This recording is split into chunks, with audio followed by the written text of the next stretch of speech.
छो मासात नाराज़ आहीं छा? मूंखे ॾिसी मुंहुं फेरे छॾी। तुंहिंजे भाउ खे मुंहिंजे या बाबा जे चवण ते पुलिस कोन वठी वई हुई जो मासड़ उन कावड़ में असां सां रिश्तो ई चिनी छॾियो। मारुल, कहिड़ी ग़लती हुई जंहिंजी सज़ा तव्हां मूंखे ॾिनी आहे? तुझी गलती नाहे राबेल, बाबा जो भी ॾोह नाहे। बालाज खान जो नालो मुंहिंजे अॻियां न वठ मारुल।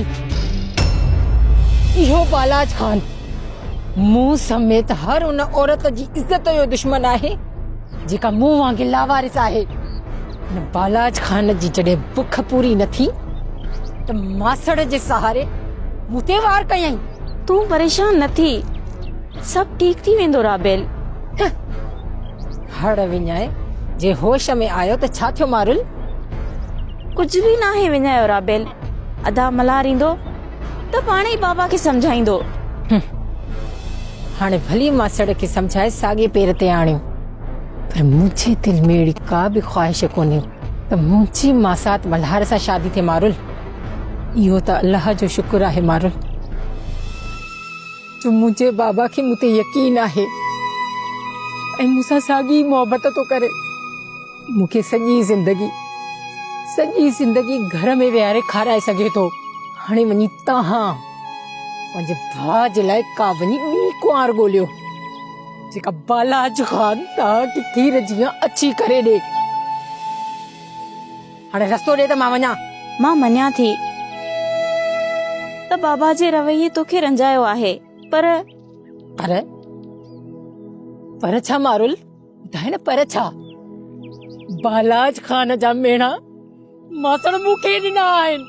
थोरो सोच मारुल, उन पीउ जे दिल ते छा गुज़रंदी हूंदी जंहिंजी धीउ ते एॾो कूड़ो इल्ज़ाम लॻे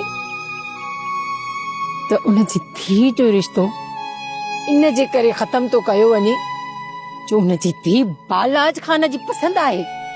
मारुल ॿुध, मां पंहिंजे बाबा जी ऐं पंहिंजी इज़त जे मथां अहिड़ा 1000 बालाज खान कुर्बान करे छॾिया।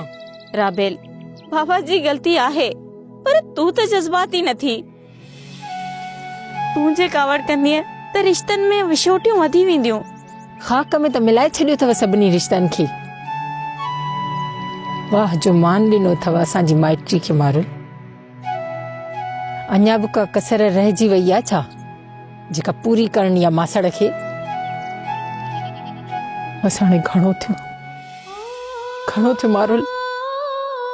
असां मेरा ऐं तव्हां माना हितां असांखे तव्हांजी मिट्टी खां हाणे बस आहे। मासात राबेल, मासात मुंहिंजी ॻाल्हि त ॿुध।